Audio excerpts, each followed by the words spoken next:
right, quick countdowns, please. 4, 5, 6, 7, 8, 2, 1. 9, 2, 3, 4, 7.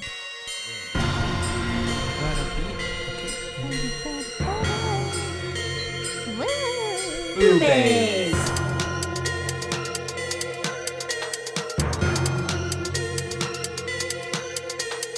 BooBaes.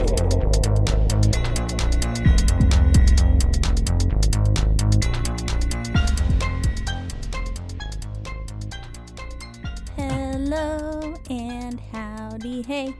Hi. We're your BooBaes today. We are. And we're going to do BooBae things. BooBae things. And what do BooBaes do? We review horror movies because this is a horror movie podcast. Ding, ding, ding, ding. That was my, you won. You won. Beep, boop, doop, boop, Confetti boop. just dropped. Confetti? Confetti. With a little accent. Confetti. Confetti. It's just little feet-shaped confetti. In different colors. Yeah. 32. Oh. I bet you they've got that for baby showers. Oh, probably. Yeah. With little babies and little angels probably, and diapers, Pampers, Baby bottles, dead. baby bottles. Oh. Baby bottle pop, baby bottle pop. You can lick it, Suck it or dunk it. I don't know. and shake it all up. Something like that. What are we talking about today? We are talking about, I'm Caitlin, Oh, and I'm Joshua. and we're here to talk to you about candy, apparently. But we're talking about Lights Out, Lights out. 2016. Turn the lights out.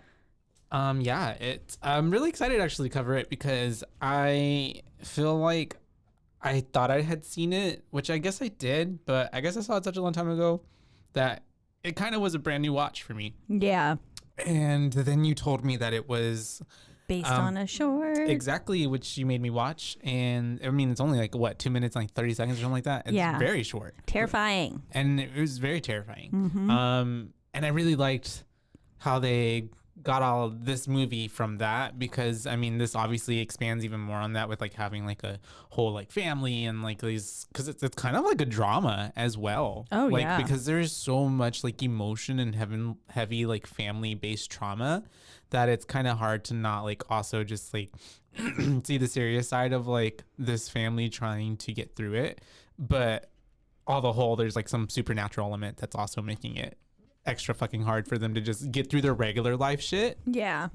Which was, there were a lot of moments in the film where you could see bits of the short coming through. But the biggest thing that's different is obviously that they had to make the short somehow. They had to make it an hour and a half. feature-length film. Yeah. So they had to add in all that drama and stuff. But there's one moment where they tape the light covers and stuff like that, just like she did in the short.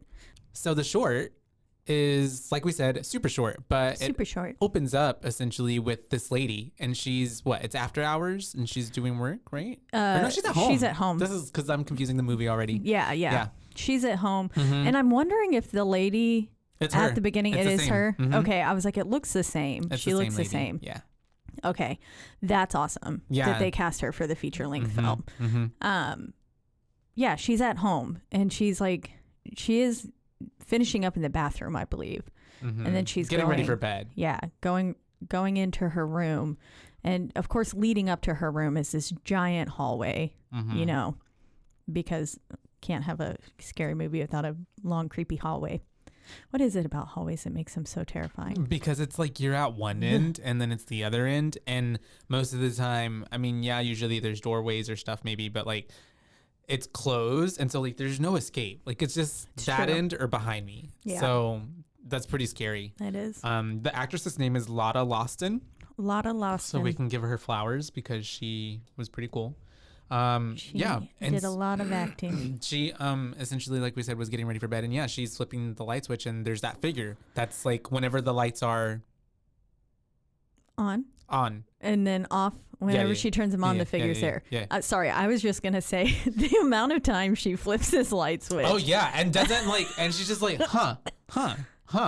The first time I saw that, I would have been like, nope. Literally Out. leaving them on and leaving. Yeah. Yep. I would have walked right the fuck past it. Because that is scary, because she Yep. does it enough times to where you're okay, we get it, there's something there. But then the last time that she turns the light, what is it, off or on? It's so confusing. The last time that she does it, the figure disappears. But it's right next to her. Yeah. It shows up right next to her. And that's terrifying. It's like right there in the doorway. And she's like, bah! And then she doesn't. Because it like runs up. Yeah. Yeah, okay. Well, I think it just like blinks, right? Yeah. It's like at the end of the hallway, and then all of a sudden it's right next to her. Guys, I watched this 2 minutes and 30 seconds like a month ago. Yeah. But we watched this a while ago. I'm trying to remember it. But yeah, terrifying because she turns it off and the person's facing away from her. So you're just seeing like this like ratty butt of someone. She's naked, butt naked, and she's covered in dirt or something. She looks very dirty. But all of a sudden very like the kids from Mama. Yes, yeah. And all of a sudden this creature is next to her and it's scary. And then this bitch just tapes the light switch at this point, right? This is when she tapes it on. Yeah, to try to keep the lights on. And then she's just getting underneath the bed sheets after that. Which also like what are bed sheets gonna do? Yeah. And to a child brain, sure. Then she starts noticing that, is it the little clicker on the floor, the switch? What is that thing called? A power strip? Power surge. A power surge protector. There you go. Power strip, yeah.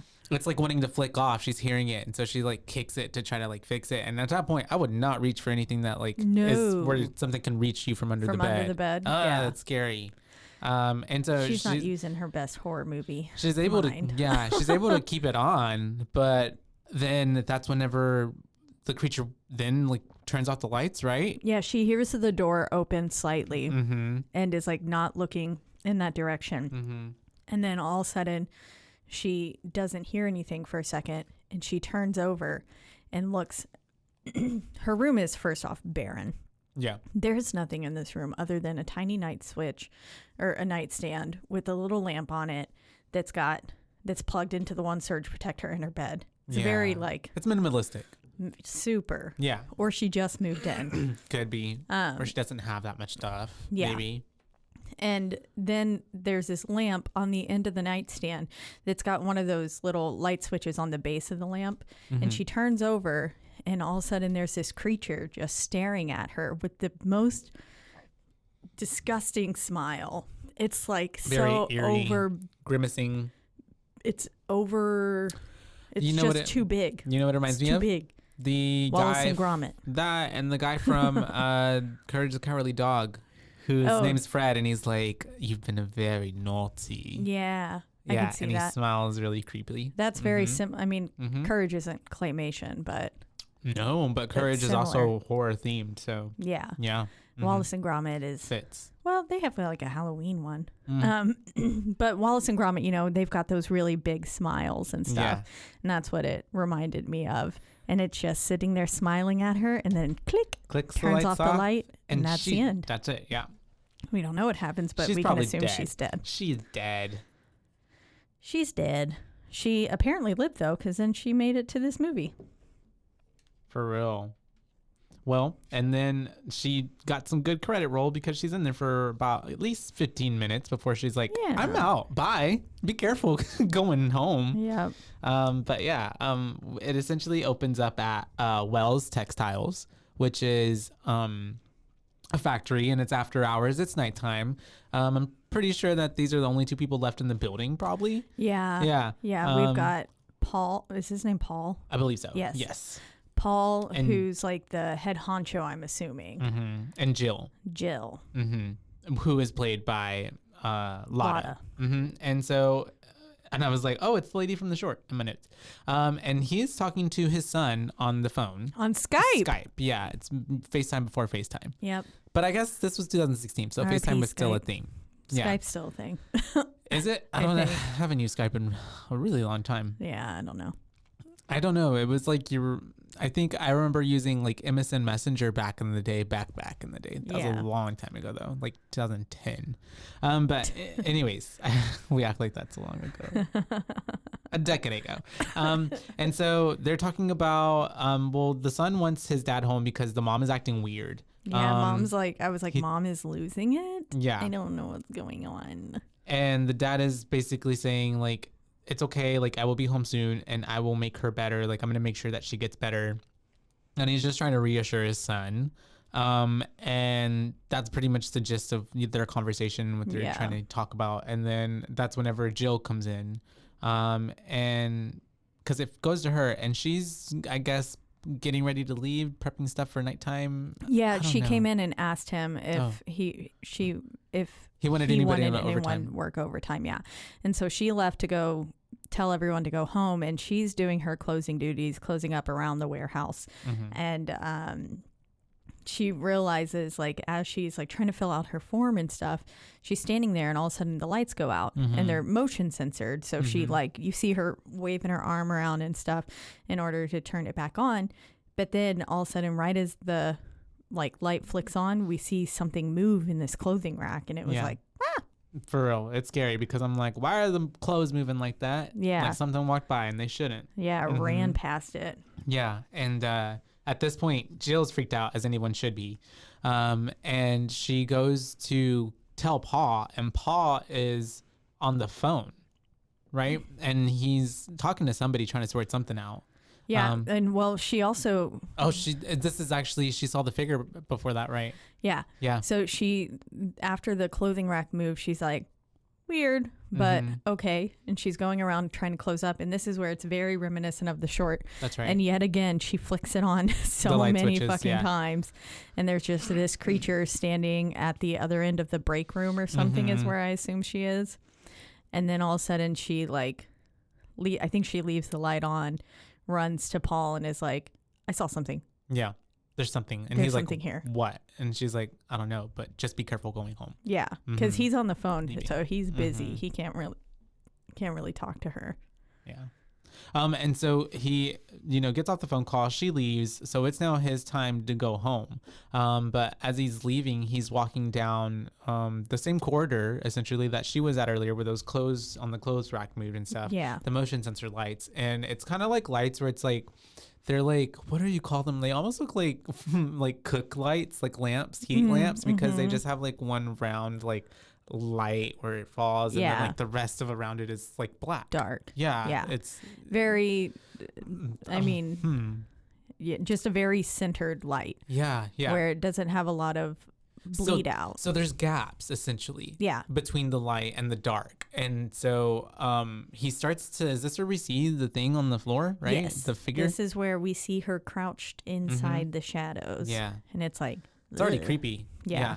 Because then she starts to like get up, and this movie actually kind of creeped me out a little bit because of the design of Diana. Yeah. I just didn't like the way it moved. Like it was just. That's fair. I just didn't like the way I thought moved. she looked very great in the dark. Yeah. Terrifying. And with like glowing the little eyes. Yeah, the glowing eyes were creepy. Yeah. Once it actually showed her and stuff, wasn't a fan of that as much. Partly just because I loved the creepy smile from the short. Gotcha. And I know that they had to make her like covered in these lesions and stuff to help with the story and perpetuate it, but it's still, I liked the smiley version better. Creature better. Yeah. Scarier for you. Yeah. It's terrifying. Okay. Oh my God. If I woke up to that thing, oh, no. But it also looked like a child, didn't it? From the short? I kind of got like shorter. It was definitely miniature. crouched. Yeah. Kind of situation. Because it was a full-size person whenever it was next to her. That's true. I think it was crouched down next to the bed. Yeah. And it was like creepy. Cake. And so making itself eye level with her. The ding ding ding, Diana is now coming towards Paul, but he makes the lights go on, right? Yeah, because the lights keep flicking off, and then on. He keeps like turning them back on and stuff. But each time she's getting closer and closer, and then eventually he's like, nah, fuck this shit, I'm starts out. Running. Yeah, runs, but not before she gets his leg. Yeah, because he's going through, like we said, one of the gaps in the lights, and then he ends up making his way to the back area. which is not the same break room area, I guess, that she was at earlier, but Yeah. a different area. It has like a mirror, not a mirror, like I think a window. he makes it back into his office. Is that the office? Yeah. Oh, okay. I think he makes it back into there. Is that what it was? Okay. Well, he does, and it has like that window and stuff that you can see through. And he makes it in there, and it's also he has the lights in there on. Yes, he does. It should be said, this place is like a mannequin factory. Yeah, because there's mannequins everywhere. Covered with mannequins. Which is also very scary because also makes it creepy. We talked about this in the Saw dark, the silhouette and stuff. And then I'm sure there's been some other film where we've talked about. Yeah. It's always in a fucking mannequin factory. Because it's got to be creepy. Yeah, it adds to the creepy factor. There was one time I was listening to some scary stories after dark. I was listening to ghost stories while I was closing up at work, and I was completely alone in the building. And it was dark, and the lights were turned off overhead. I was just working with the sunlight. Yeah. And then all of a sudden, like, I work in a clothing store, so there's mannequins kind of everywhere. And yeah, I was listening to one about mannequins. That's scary. So you were like paranoid looking over your shoulder. I had to turn it off and then call someone to walk me out, like be on the phone with me as I walked out. They were watching you the whole time. They wanted to kill you. So creepy. But they said you knew too much. You know too much. And so he ends up getting to that back room. It's locked, but the doorknob starts shaking. And then he's like, guess freaking out a little bit, but then the lights go off in there. Yeah. And that's whenever he's, for some reason, also was backing up into a corner the whole time, I guess, to get away from the door. Yeah. But also it's like pitch black in that corner. And the furthest thing away, I guess, from the light. But because there was kind of light flooding in, I feel like, from that window. Yeah. Ish. I don't know. But he ends up getting yeeted and snatched into the corner of the room. You don't really see it. Yep.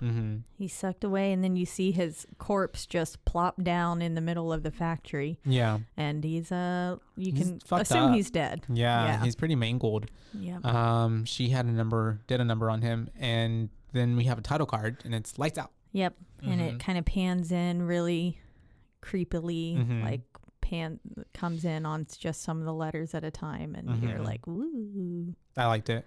Yeah. It's pretty creative. It is. And then we start the movie off with some corny, sappy romance. Yep. Becca's got commitment issues, is what I wrote. She does. Yeah. From the get-go. Been seeing this guy, Brett, for like 8 months. Which is a pretty long time. Says. Yeah, which is a long time. And then she's like still kicking him out, not letting him spend the night. They're not boyfriend, girlfriend yet. Yeah. No titles. Yeah. Even though they've been seeing each other exclusively for 8 months, which I was like, damn. I mean, like, I went through phases like that, but I got bored of the people after like 2 months. 2 months. Yeah, 2 3 months. I mean, 8 months is a long time. Just call a spade a spade. Yeah, I was like, you're fucking boyfriend and girlfriend in a relationship at that point. Yeah. Yeah, especially. Yeah. Because he was like, I love you. And but anyways, we do see in some photos and family stuff that she's got around that little boy from the beginning of the movie talking to Pa is her little brother. Yep. And we see her and her mom and him, right, in a photo. Yep. And then we are between them. What's the boyfriend's name? Brett. Brett. That's my brother's name. Oh, really? Yeah. Oh, yeah, that's right. The one I haven't met. Yes. Brett and Becca her name's Rebecca, but we're going to call her Becca because she gets called Becca. They're going through that whole little spat of like, he wants to like, you know, at least get a drawer or a sock in there. And she's like, no. One sock. And he tucks away a little sock. And then she finds it and throws it out the window at him. As he's leaving.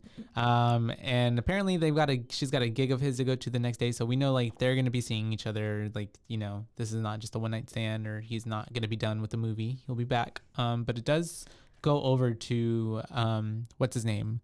The little brother, Martin, because that's such a grown man name. Child name. Yeah, exactly. We're with Martin. We're back at his house, right? And I think this house is cute. It's cute. It's big. Love it. And all the lights are off. Scary. Yeah, it's very scary. It's very manner. And he's in his bedroom, and that's whenever he starts to go out and look for his mom, because he's like wants to make sure she's okay. He hears her talking to someone. Yeah, that's right. and he goes to her bedroom, and she's literally talking to like someone we didn't see. She's talking to the closet. The closet. It's dark. Yeah. It's black. And which is just like, absolutely the fuck not. That's terrifying. And she doesn't look well. No. Mm-mm. She looks very sickly. Mm-hmm. Yeah. She looks sickly, and she also looks a little like she's frazzled. And she's like surprised that he's just coming up to her being like, hi. And she's like, Martin, what are you doing up? You know, what are you doing over here? Yeah. And so we're just talking. Did we wake you? Yeah. Kind of and that's creepy because he looks at her and he's like, why the fuck are you talking about we? It's just you here, Mom. Yeah, it's just you. So she seems pretty crazy. And so she's trying to just console him and tell him that everything's okay. And she's telling him good night. Go to your bed, go to sleep. That's it. I think she even said, like, you're not supposed to be out of your bedroom at night or something like that. Yeah, something like that. And then while she's sitting there talking to him, and after he said good night to her, he looks back and he just sees this darkness growing behind his mother, which was just terrifying. So then, of course, he bolts to his room as he should and locks the door and stuff. And he hops into bed, covers himself with the covers. And then his little door handle starts jiggling. That's scary. Yep. Terrifying. The creature's trying to get into his room. Trying to steal his soul. No, thank you.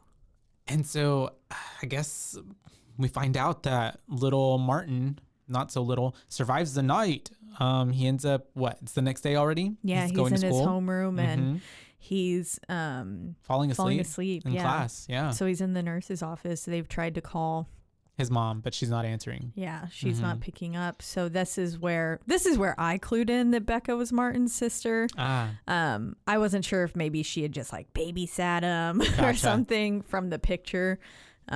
I just wasn't sure. But yeah, Becca's for sure Martin's sister. They could have gone with that storyline, sure, even as well, yeah. Like she was just babysitting him or something. And grew a bond, and they just know each other. Or a cousin, or I don't know. But could have been lots of things.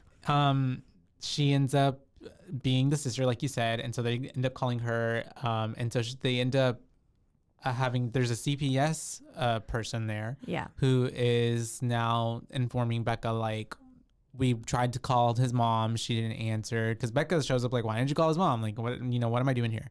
And she's just like, we tried to call her mom, and Becca's even like what's wrong? Like, what does he do? And she's really giving this CPS lady a hard time. Yeah. And I was like, girl, she is just trying to do her job. Leave her alone.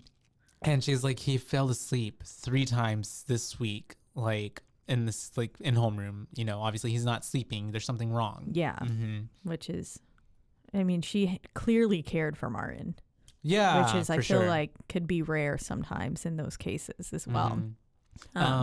And so he's being also a little cryptic, because when he's like talking to Becca and she's asking him questions, he's like, I don't want to stay at my house. Can I stay with you? Like, Mom keeps having a friend over. And she's like, what friend? And he says, Diana. And you see the flicker of recognition across Becca's face where she's like, look at what? Yeah, because she's like, how long is, she starts telling him, Mom did this to me when I was your age. Yeah. I had to go through the same thing, actually. And Diana isn't real. She's just like a figment of your imagination. Yeah. But also, like, dumb fuck Rebecca, like, that's some big denial, because like, how in the hell is he gonna also have the same figment of imagination? Like, that's dumb. Especially if you never talked about it to him, you never put it in his brain. None of that. Yeah. I don't know. But and so that's whenever we do have her getting inside. They're going into the house. The mom is there. She's like, why are y'all doing here? And Becca just walks in, and she's just like, how long have you been off your meds? And kind of grilling her mom, essentially. Yeah. Because hardcore. Her mom, because she has this relationship with her mom that's tumultuous already. And she knows that her mom has a history with mental illness. And so she's just like, really probably giving her a lot of like resentment or taking out her resentments and like all of that, like animosity that she's held up in this situation towards her. Yeah. And at the same time, we have Mr. Martin upstairs, and the little homeboy is packing so fast. Packing like his bag, like his life depends on it. Because it does. Yep. And even when he's done packing and he's like walking by, or he looks into the office, I guess. Yeah, the office next door to him. The door opens. That's right. The door opens, and then he walks past it. Or he walks out of his room because he heard it open, and then all of a sudden the creature just like slams the door shut, and he's like, boom, and she in just his like face, wisps away. Yeah, because it had like a stained glass window, so you could see her like body through it. Yeah, which was pretty cool shot. But yeah, I love the way when he comes downstairs, Rebecca's like, "Get your bags," and he's like, "Got him, packed, already, good to go. Let's go right now." Literally. And the mom obviously isn't too crazy about this. She watching them walk out and like losing her shit on the front porch and just like crying. And then I'm just thinking like Brett is just watching all this happen in the driver's seat, just like, oh, okay, I guess he's coming. And she's like, he's coming with us. He's staying with me now. I can't imagine what was going through his head, especially like this girl doesn't trust me enough to. Yeah, exactly. I would have been like, no, I'm not taking you somewhere. We're not even dating. I would have threw that line back in her face so fast. Yeah. Well, who said anything about being your boyfriend? Didn't sign up for that yet. Because you didn't. And so yeah, she ends up what is it? The little boy, they're back at Rebecca's house, and the little Martin asked her, if mom's crazy, are we crazy too? Does it mean we're crazy too? Yeah. Which was like, aw, but yes. It does. And it's hereditary. And Becca's like, no, like we're okay. Like it's just mom. Like she'll be better. Like when she gets her meds and gets some sleep or something like that. Yeah. Trying to console him. And then it's nighttime essentially, right? Because Brett leaves, or he goes to get groceries. No, that's later. Yes. Sorry, my bad. So yeah, it's just nighttime. And also, how does she sleep with that tattoo sign going off and on throughout the night? I didn't get that. Apparently she lives next to a tattoo parlor that has this like giant LED light that just goes flashing red all night, like a very slow, like on and back off. On back off. Literally like that. And so Rebecca wakes up in the middle of the night because she hears like scratching on the floor. And it sounds very eerie. And so she's like feeling next to herself. She notices that Martin isn't in bed with her anymore because he was sleeping next to her. And she's like calling for him, but she's noticing that the scratching is going on. And as that light is flicking on and off from the tattoo sign, it's red as well. So it's not like just like a regular fluorescent light. Yeah. So it's even creepier. It's got this eerie glow.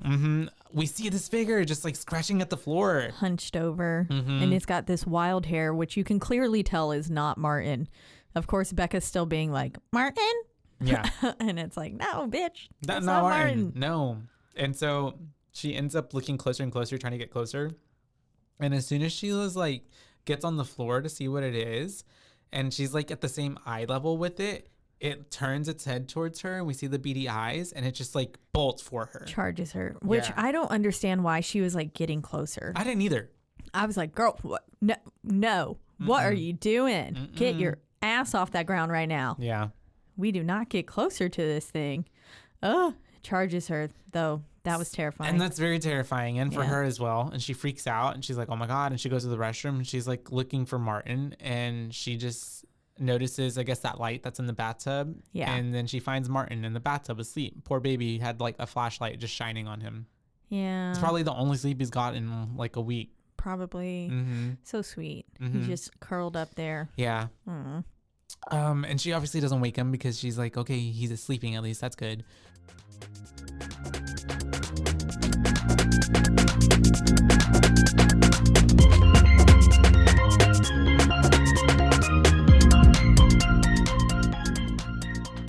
Looking for a great haircut or shave experience? Come to Champion's Salon and Barber. Our skilled barbers and stylists are dedicated to giving you the best service possible. Whether you need a simple haircut or a complete grooming package, we have you covered. And while you're here, feel free to enjoy a complimentary beer and chat with our friendly staff. We have 2 convenient locations in Waco and Woodway, Texas. You can also book appointments online or through our app, making it easy to schedule your next visit. So why wait? Visit Champion Salon and Barber today and experience a cut above the rest. I love smoothies, but I don't love smoothie bar prices. With my BlendJet 2 portable blender, I can make smoothie bar quality beverages for a fraction of the price. BlendJet 2 is portable, so you can blend up a smoothie at work, a protein shake at the gym, or even a margarita on the beach. Yum. It's small enough to fit in a cup holder, but powerful enough to blast through tough ingredients like ice and frozen fruit with ease. BlendJet 2 is whisper quiet, so you can make your morning smoothie without waking up the whole house. Lasts for 15 plus blends and recharges quickly via USB-C. Best of all, BlendJet 2 cleans itself. Just blend water with a drop of soap and you're good to go. I do love that feature about it. It is rather nice. It does, and it stays pretty quiet. What color did you get? I got black because it matches the color of my soul. Perfect. I got pink because if my whole life could be pink, it would be. We love pink. It matches my water bottle perfectly. It sure does. Yeah. So whenever I carry both, I feel very aesthetic. That's I'm like, nice. yay, got me a nice pink BlendJet 2, looking real cute. And it's real yummy with my good smoothie in it. So what are you waiting for? Go to blendjet.com and grab yours today. And be sure to use promo code BOO12 to get 12% off your order and free 2-day shipping. No other portable blender on the market comes close to the quality, power, and innovation of the BlendJet 2. They guarantee you'll love it or your money back. Blend anytime, anywhere with the BlendJet 2 portable blender. Go to blendjet.com and use the code BOO12 to get 12% off your order and free 2-day shipping. Shop today and get the best deal ever. Yay!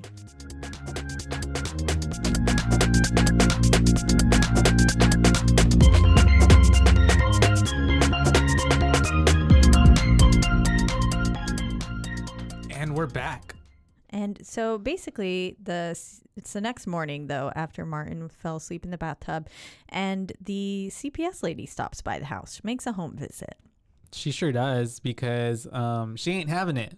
She's like, you can't be doing this. You are not a suitable parental figure for this little boy. Yeah, exactly. Guardian. Yeah. I love how she's talking to Becca and telling her about this. And like at first I'm like, well, that's his sister. Like, let her have him. Like, but then she looks around. There's like literally a bong. Yeah. And like marijuana and like all these things. And like, because Becca's like, this is a suitable home, and she's just like looking around. And she's like, I can find 1, 2, 3 things right in like a 5-foot vicinity that is bad. Yeah. And so obviously she ends up taking Martin because she's like, look, I got to take him back to your mom because she is his mom. And the only way that you can get him is if you file charges against your mom, and that is going to get ugly, and that ain't going to be pretty for anybody. And if you really want to open up that can of worms, then do it. But if not, I'm taking him back to his mom. Yep. And she said the mom seemed perfectly lucid this morning whenever she met with her on the phone or in person. I think she made a home visit after the mom called her. Probably. And said that she seemed perfectly fine. Yeah. Which I was like, did you see the same mom we did? Who knows? Because she was looking pretty rough. Pretty rough. She could have finessed her, could have just, lied her way into turned on the lights. Exactly. And so we have Martin's gone, and he's telling her as they're walking away, he's like, it's okay, like I actually slept through the night, so I'll be okay, I'll be good. And I'm like, damn, oh okay, poor Martin. Yeah, he's gonna die. No, I'm just kidding. And so at this point we have Becca back in the apartment building, and she's looking around, and she notices that at the same spot where the creature, whatever, Diana was scratching at night, the night before, there is like an A at the or a D, my bad, a D and an I, and so she's like, oh my god, and so she like lifts up the carpet, the rug that it's underneath, and it says Diana, and it has like a little wooden stick figure, and that's pretty Blair Witch Project and pretty creepy. Yep. It's and just it means etched that into her floorboard, which it's cursed now. The apartment's cursed. Yep. And so now they can't escape her. She's pretty much going to follow them either place, whether they're there or at home. They're not safe anywhere. Yeah. But then we start floating into a little flashback from when she was a kid. Mm-hmm. And we see young Becca drawing at her desk. And then all of a sudden her paper is like stolen from her. Mm-hmm. The light like flickers for a second and her notepad is gone. And then you hear something etching in the closet. And then she flicks on the light of the closet and the notebook drops, which was like, ooh, that's pretty spooky. And on it is this drawing of Diana, that same stick figure kind of drawing, shoved in between her family. mom. Yeah. The dad's etched, crossed out. Yeah. Dad is DED, dead. Deceased. Yep. And then Diana's little stick figure body is shoved in between Becca's and her mom's. And so essentially this is just giving us more, flashback into what Rebecca was speaking on earlier on having to deal with Diana back from her past. And so at this point, I guess it was kind of like probably one of those memories that she had as a kid that she really buried deep. And so it was kind of like a triggering for her. So now she's like, oh, wait, what the fuck? This bitch is real. Yeah. Like now I remember her for real.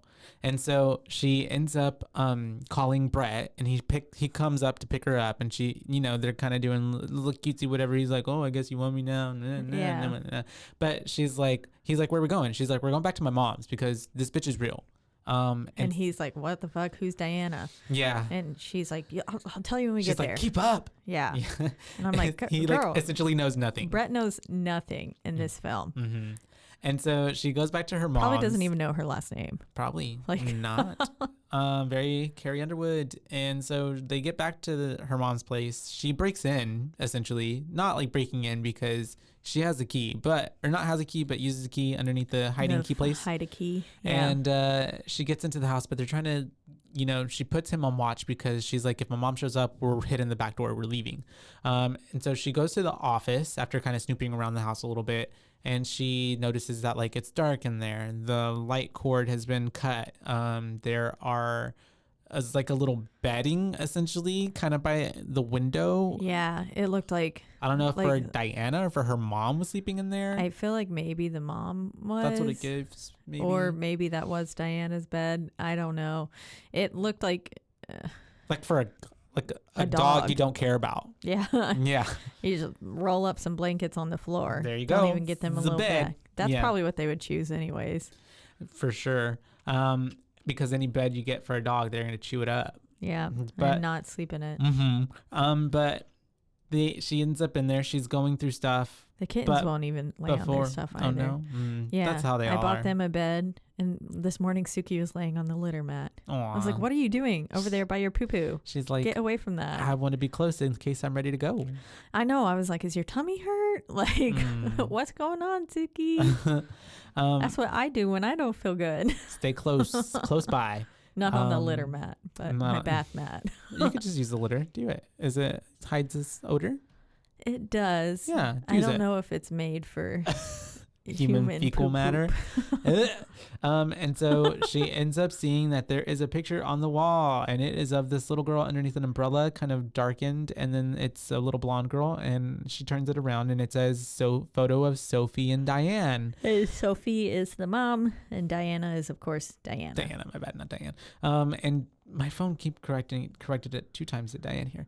Diana was a patient, and so was her mom at a mental hospital. Yes. That's how they got to know each other when they were kids. They had to be like, what, 9 or between 9 and 13 probably. Yeah. And then we flash into it reminded me of Mama again. Yeah. Because we're picking up these tapes from this box of this mental institution, going through a sort of trial series with Diana where they're trying to do some experimental testing on her.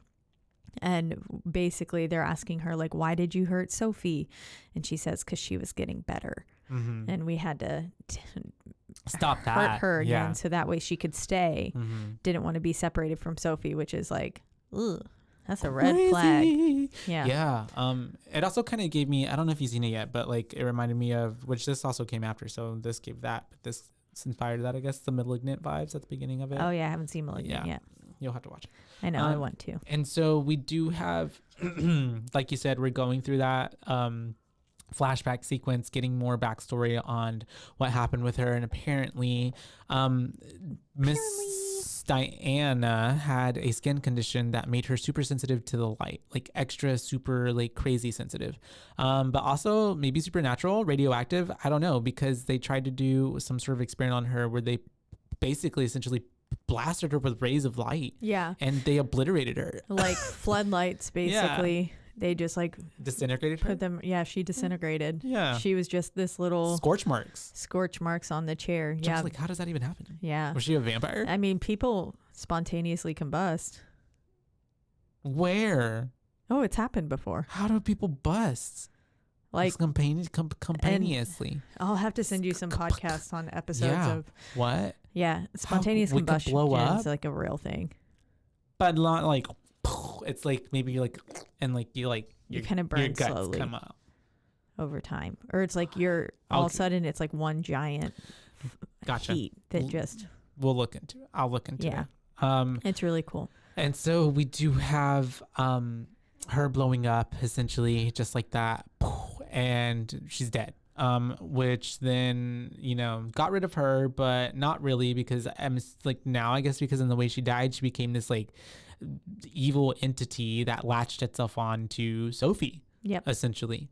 And after Becca starts to find out all this information, she ends up is the Brett inside the house, right? Brett is inside the house, still standing guard. He's still standing guard. She's upstairs, and she gets attacked because she goes into like someone gets attacked. She goes into Martin's room. That's right. And she's looking around and stuff, and finds. I think doesn't she find the notebook of the picture of Diana drawn in between? The same thing from her little flashback. Yes. And then all of a sudden she's getting like choked out. She's like getting held up to the ceiling. Yes, because the door shuts. Yep. And you're like, what the heck is that? And she's like going closer towards it, and all out of nowhere, Diana's like hovering up above and just like picks her up by the neck. Yeah. I thought that was pretty good. It's pretty creepy.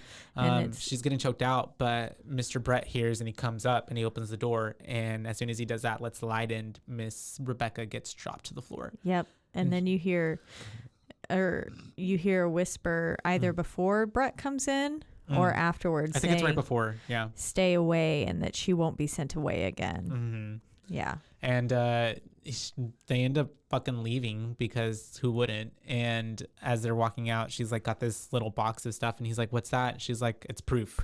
Proof. This is proof. The proof is in the pudding.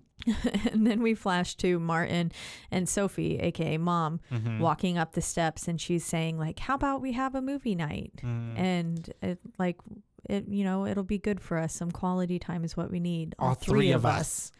Which was like, I'm gonna slap her. And Martin was like, can it just be us two? And she's like, oh, we'll see. Yeah. Which was like, ugh, that's so creepy, Mom. Very creepy. But they're back. They're inside, and it's movie night. They're on the couch. They're actually having the movie night, just them two. But she ends up looking at him, and she's talking to him, and just kind of bringing up, I guess, just asking him how he is, I guess. But then it turns into her bringing up that she has a friend that she wants him to meet. Yep. And she essentially is just basically, she's setting it up because she's about to introduce him to Diana, I guess. And he's like, I don't want to meet your friend. Her. Like, please no. Like, I'm okay, Mom. I'm good. Like, I just want it to be us two. And so then but Sophie's not listening. No, she flips off that light switch super fast. This she comes, is so horrible. Sits back down on the couch, and then all of a sudden we see Diana in the corner, and then she's like on the back of the couch. Ugh. And fucking Sophie's trying to like hold Martin's face to look at her. That's so cringe. And I was like, she's fucking crazy, dude. Diana like touches Martin's hair and stuff, and then Martin finally breaks free. Finally breaks free. And he goes and turns on a light, and Sophie's screaming like, stop, he doesn't know, because Diana's now pissed. Diana's like, what the hell, he didn't like my pets? For real. She's like, nah, he's gonna die now. Yep. He had one chance, and he ends up running away. Yep. Right. Yeah, because we're back with Brett and Rebecca, right? And that's whenever he ends up knocking at the door, and she's like, hello, because at first you think it's like oh no, it's the ghost, it's Diana, even though she's not a ghost, I guess, technically. But it's him at the door, and she's like, oh, hi, and he's like, hello, can I sleep here tonight, essentially, right? Did I skip over anything? Nope. Okay, yeah. And so that's whenever he's there, she's like, are you okay? She is gonna make him food, but there's nothing in the fridge because Brett's looking, and he's like, we need to go buy some groceries. And so she sends him to go get groceries, and she's explaining, basically gives her the time to explain Diana to Martin. Yeah. She's saying that she believes him, and basically to me, Diana was giving Samara Yeah. a little bit. Yeah. Just with her whole like existence. Revenge Ghost. Yeah. And then the being tested on and stuff like that as well. Kind of thing. But basically she's explaining that Diana only comes around when mom is at her worst. And then... And she explains like she was like this. And he was like, oh, you mean like when your dad left her? Or dad...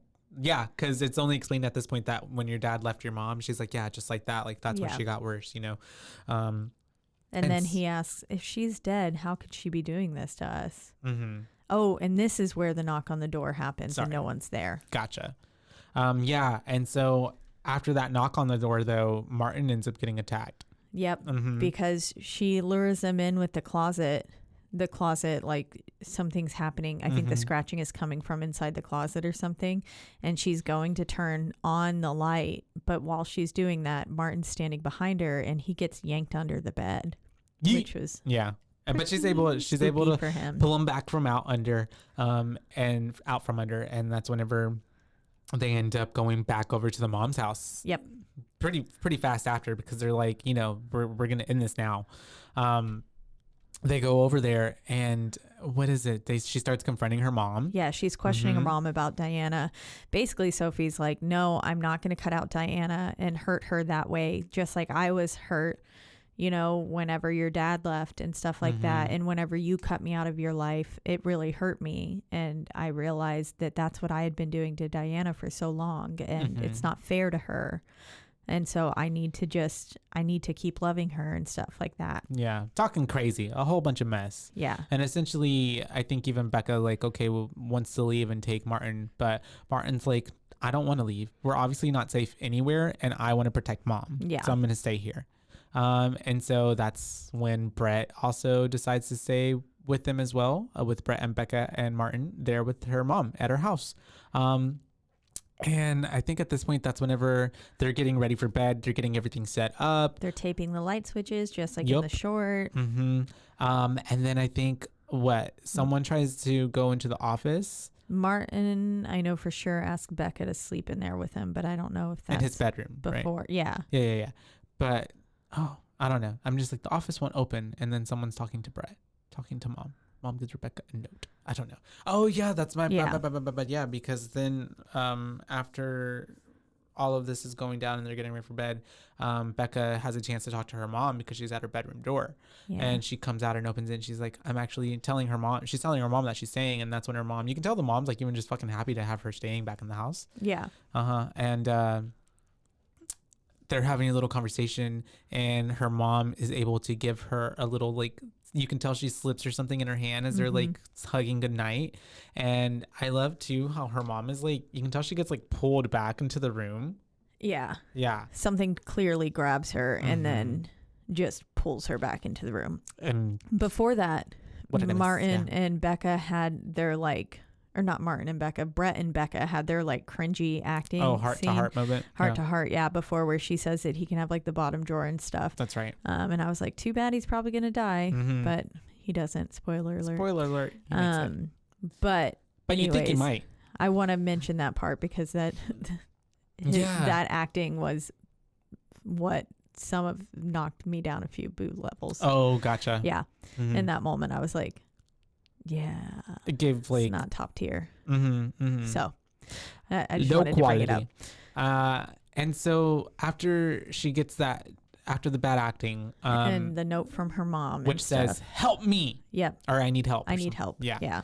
All the power goes out in the house. And she was like trying to help at first. Oh, that's right. My bad. Like, and trying to find her mom's meds and stuff. But then she just gets into bed with Martin. Yeah. She just kind of like, is like, we're good. Yeah. And even Martin's like, you think we're going to be okay? Everything going to be right? And she's like, yeah, we're okay. We're fine. Because he was like, did you find her medicine? And she said, no. But we'll deal with it in the morning. Yeah. And then, as all if the we're going to lights make go it to out. the morning. Yep. All the power goes out. Obviously, it's the middle of the night. And it's like the whole neighborhood is out. Whenever we see Brett outside, it was like the power line itself was down. Like, it wasn't just the house. It was everyone around looked like they were in a blackout. Supernatural. Yeah. And so as Brett went outside to look around, Becca's looking around the house. Becca ends up going to the basement because she's going to the breaker box to go try to fix it. Girl, you are stupid. Don't go to the basement. Well, there's no power. But anyway, she's down there. And also, I thought as well, like, why wouldn't she have woken up Martin and stayed together? Because she leaves Martin and he wakes up obviously terrified because he's alone. He's like, Becca. And all he's left with is a fucking candle. Just a candle. Candle, literally. Yeah. And already from the get-go, fucking Diana is making her presence known because she is... he goes he's out trying of there to go down the stairs because he tries to get that flashlight from that he hid. Oh yeah, but it's not there anymore. She moved it. Yeah. And then he passes the room towards the mom's door. Yeah. And all of a sudden, like in the darkness, she kind of like sucks him up and pulls him into it, but he somehow escapes and magically his candle is still burning. Yeah. Don't know how. But then he makes his way down to the basement and he's like, "What the fuck, Becca? Yeah, what the hell are you doing down here?" Why did you leave me? And she's like, "I'm trying to get the power back on." And he's like, "But why would we be all the way down here?" And she's like, "It's a trap!" And as soon as we both realize that it's a trap and we're like, we try to run upstairs, that door shuts. She's at the top of the door and she locks them in the basement. Locks them in. And so obviously they're screaming down there like hella crazy. And Brett comes in because he's like gonna try to save the day and he can hear them down there. And so as he goes to the door, he's got this one flashlight and he's like trying to keep the light on the door and him, but then he gets in there and then he gets attacked. Yep. And then he gets attacked and she almost gets him, but he gets thrown across the room. He uses his phone and it saves him. But then, then he does get thrown across the room and she smashes his little phone. Yeah. She says, "No." And then he does this thing where he leaves and I was starts like, running out the building. Damn, Brett really leaving them. I really thought like, damn, he's going because he runs out and they have this like kind of parking situation where it's kind of like, what are those called? Like an awning, like a it looked like it connected the house to the garage via like a little walkway and that went above. Hella shaded and hella dark. Yeah. From the moonlight, and so he runs through it, and as soon as he runs through it, he gets kind of like picked up. Yeah. And she's like sideways, about to body slam him. Essentially, probably on his wrestling head. Podcast now. Thankfully, he pulls out his little key fob and is able to turn on the lights. Yep. And so the floodlights from his vehicle are able to save his life. And he gets in the car and he leaves. He just leaves. And then little fucking Martin was like, "Did he leave? Is he leaving? And you did." And Becca's like, "No." And he's like, "Yeah, you did." And I was like, "Damn, and I was Martin's like, savage." But I honestly as well, like, I can't be mad at Brett for leaving as well, because like meanwhile this bitch like just barely acknowledged like, yeah, we can be boyfriend girl. Yeah, not even that. And I mean, he comes back, y'all. He does come back, but that's a lot to deal with. Like, that's scary. That's the smart thing to do, is go get the police, like go get more help when you're, I mean, it's that dealing with murdered. But at least they call back up before they do. Yeah. So more people come and they're able to help save the day a little bit. And so Brett leaves and Mom is talking to Diana back in the house. And she is essentially just like saying like, "You know what? I'm tired of this. I'm tired of Grandpa. Well, that's too damn bad," is essentially what Diana's saying. And so Miss Sophie is wanting to take her meds again, and she's going to take some, but as soon as she's trying to take it, I think she was going to unalive herself. Oh, you think that's what it was? Yeah, I think because she said there's no you without me. That's true. To her. That's true. And I think she was... Oh, in that moment, going to take all those pills. You're right. And a more peaceful exit than what... we get later. Yeah. And so she's trying to take all those meds and unalive herself, but she gets thrown to the floor. She gets knocked out. And at the same time, we have Miss Becca and Martin in the basement, and they're just starting to burn old bills and paper that they find in boxes and like the little furnace to keep light going. She finds a black light, and she essentially is like, "I'm going to go and look for any more light, anything else. Anything that can help." Yeah.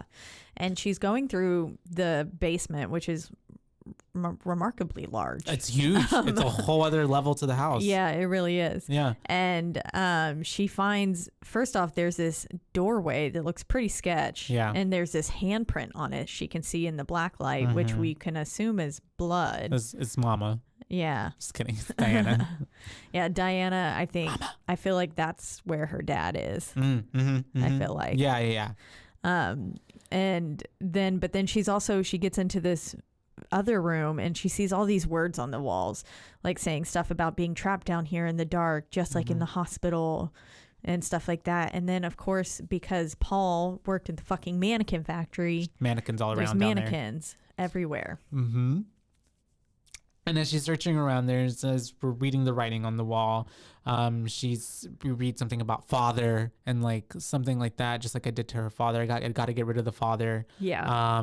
And as we're looking down the line of mannequins, she obviously looks at one and it turns around and it's fucking her, Diana. Yeah. And scares the crap out of everybody. And her face was silly. Silly Billy. And she ends up making Rebecca run out. Or try to run out, but she gets attacked again by Diana, and she's able to shine the black light on her. And at this moment, she realizes that the black light makes Diana visible, but it doesn't, like, regular light make her go away. And then as she does that, she's able to see where she's at and actually burn her with a real light. Yeah. Like a flashlight. Yeah. So that's kind of like a 1-2 punch situation. And so she's able to break free from her, and she goes and gets back with Martin. And at this point, I think the cops are shown up. Yeah, Diana puts out their little fire that they have, but Brett comes whoop whoop rolling up with the police, and LAPD is in the building. Yep, and they thankfully get Martin and Becca out of the basement. But one of the cops gets killed unalived very fast by Diana. And that's the male cop. And then the other one, who's always like, oh my God, we need backup, blah, blah, blah, blah. She leaves them and they're trying to yell at her, like, you need a light, like we need light. And obviously the cop isn't paying attention to them. Cop's like, whatever. Yeah, I've got a gun. And she gets murdered really fast. And I guess Diana be taking people's eyes out because it just turns into black. Like, I don't know. Yeah, maybe she burned their eyes out. I don't guess. Kind of like what happened to her, probably. Yeah. And so the cops are dead at this point, because obviously. And so that's whenever Brett is able to get Martin out of the house. But Miss Rebecca stays in the house because she's like, I'm going to get Mom.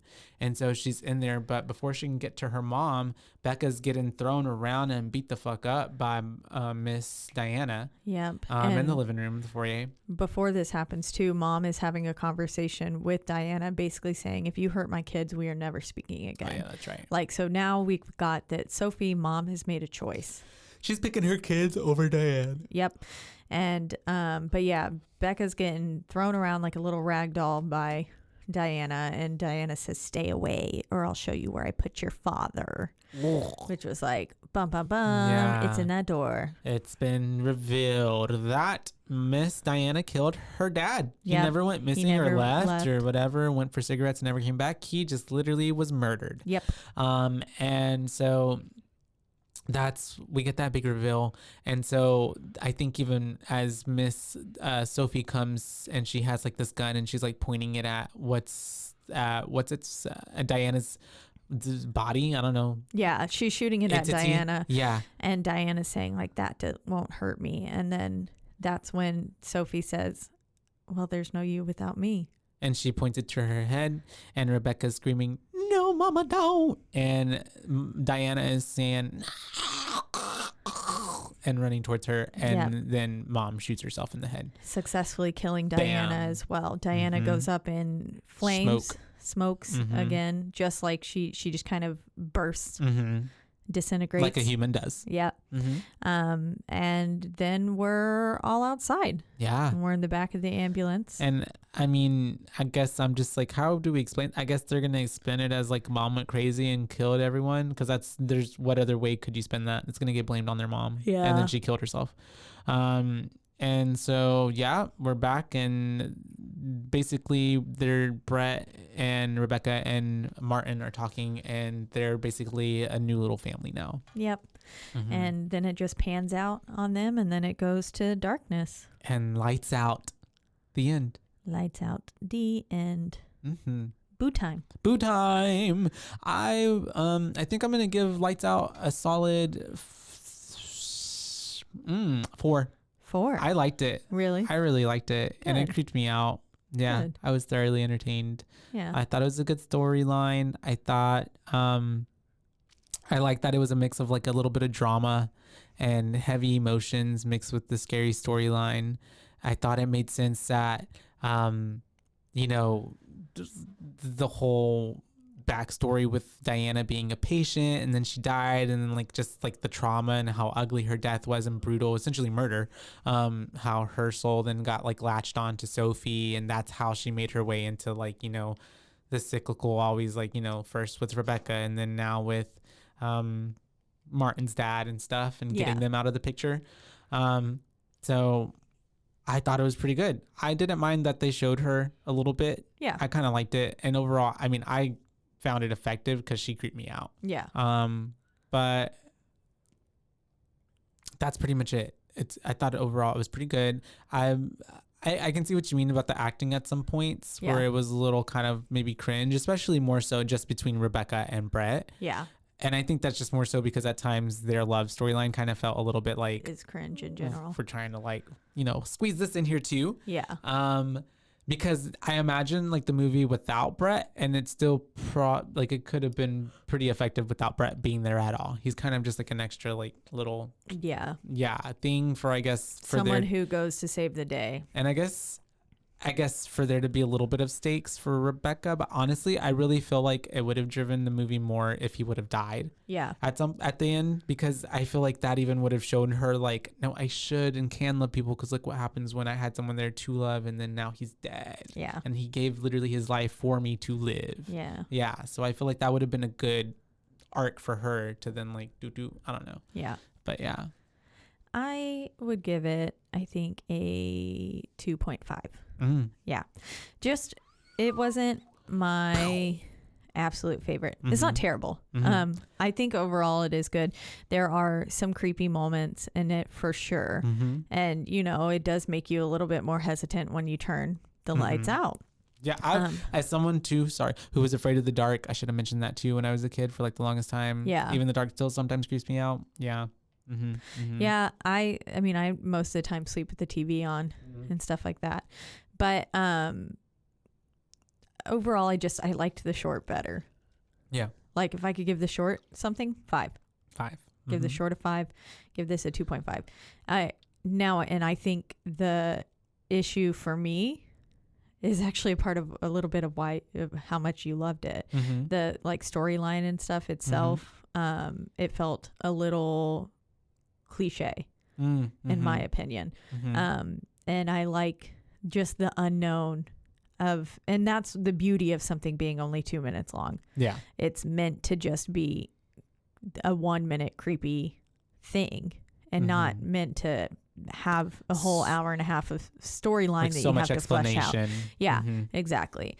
And so I do wish they would have maybe stayed a little bit closer to the original character design. I do think that the character design that they had for Diana was still good. Her face was silly looking whenever she went blah, kind of thing. But other than that, her face looked fine. I didn't mind it. It's definitely not one of the ones where I'm like, oh God, I hated that. It's not that. Yeah. I really loved how creepy and unnerving and stuff that the short was and the creature in that. And I would have loved to have seen it with that creepy smile. Yeah. I feel you. Yeah. Want some fun facts? Fun fact me. This movie made back its entire production budget on opening day at the box office. Oh wow. Yeah. I saw this movie in theaters. I really wish I would have. I'm pretty sure. I remember seeing the thing and then going, ooh, I want to see that. It kind of reminds me too, maybe I like it a lot because it reminds me of one of my favorite movies, Darkness Falls. Oh yeah. With like the lights and the witch come in one of their little, yeah, it's literally almost same story. Yeah. Except that's a crazy witch tooth fairy thing in the other one. Oh, the mannequins in the basement were not brought in for the movie. They were already placed there by the owner of the actual house. Oh, creepy. Yep. So I wonder if they brought fitting. in the mannequin warehouse at the beginning Because for of that reason. Maybe. Yeah. Maybe it could have, what's the word? Influence that. Yeah. Mm-hmm. Director David F. Sandberg decided to focus on practical effects and avoided as much CGI as possible, which is probably why I liked the way she looked and it didn't bother me as much. Whenever it would actually show her more. Yeah. Which that's cool. Yeah. I think that's really good. Kudos to them. Sandberg also aimed to use as much authentic lighting for the film as possible. Some scenes were only lit by candle lights or fluorescent tubes, which you could tell this was a very dimly shot movie. I mean, it kind of has to be. Yeah. Yeah. And if you're watching this in the middle of the day, probably not the right time to watch it. I did watch it in the middle of the day. Middle day, yeah. But I mean, like, it makes it too hard to see what's happening on the screen. I feel like you need to be watching this in pitch darkness to A, amp up the scary level, and B, just so you can actually see it. Yeah. And this was the feature film debut of David F. Sandberg, and he decided to expand his original short film Lights Out 2013 into a feature film after it garnered very positive reception on the internet. Nice. So this was his full first feature film. He did the short film as well, and I wish that he would have kept his original character design a little bit more, but I understand why it had to do it. Yeah, he also directed Annabelle Creation. Oh, the house in this movie is the same one used in Ouija and Ouija Origin of Evil. I saw Ouija. Yeah. I think I saw that one. I didn't see the Origin of Evil one. I didn't see that one either, but that one is the same house. Oh, that's cool. That is cool. But yeah, so that's a 4 and a 2.5, making this what? 3.78. 6271. I don't think so. I don't think so either. But we're not math people here, so we'll go with it. But yeah, there was plans to have a sequel apparently. Yeah, it was greenlit immediately, it said. But it's never come into fruition. Interesting. But yeah, that was Lights Out, and as always, we are in the lovely Road Media Network studios. That's right. They take great care of us. You can listen to our podcast and a slew of other podcasts on their website, which is roadmedianetwork.com. Yep. And if you don't want to listen there, you can listen to us on a whole lot of other podcasting platforms, the biggest two being Spotify and also Apple Podcasts. Yes. And wherever you do listen, don't forget to rate, review, like, and subscribe. That's right, because that is the only way we can get ahead in this world. And if you are in the need for a blender, make sure you go use our code. Yes, please. BOO12. BOO12 at blendjet.com. To get you a cute little blender and match us. Yeah. Yay. I really do have a black one, and Caitlin really does have a pink one. Yep, and I've used it a lot. And now my mom wants me to get her one too. So. Really yummy. They are really good, actually. Yeah. They come with these cute little like jet packs. They're in a variety of flavors. They have some that are like for protein. They have some that are more latte style, and then they have another variety which I believe is just like a fruit smoothie kind of situation. I had blueberry banana yesterday morning, and it was really yummy. Sounds good. I had the chai latte the other day, and it was amazing. Honestly, it was so good. I poured it over some ice and like put a little French vanilla in it, and it was amazing. Nice. Yeah. That's yeah. So fancy. And literally you just put the packet in with a little bit of milk and just it up 30-40 seconds, it's done. Yeah. Nice. Awesome. Yeah. Yeah, I've been putting ice in mine as well too, and the BlendJet actually does do a good job of blending it does up. Crush it up. Yep. But if you want to let us know your thoughts on Lights Out, or if you forgot our code and you want to go buy your blender, then you can reach out to us on our one social media platform, and that is Instagram, and that is at BooBaes Podcast, at BOOBAES, because we're your BooBaes, not your BooBabes. That's right. And until next time, you guys, will be covering his house next. We got it backwards because I watched the wrong movie. Whoopsies. So we were supposed to end with Lights Out, but surprise. We'll be ending with his house. Yep. Also on Netflix. So Also on if you feel like watching it, watch it before the next episode and tell us what you think about it. Yep, and listen along with us. So until then, you guys. Bye, Baes. Bye, Baes.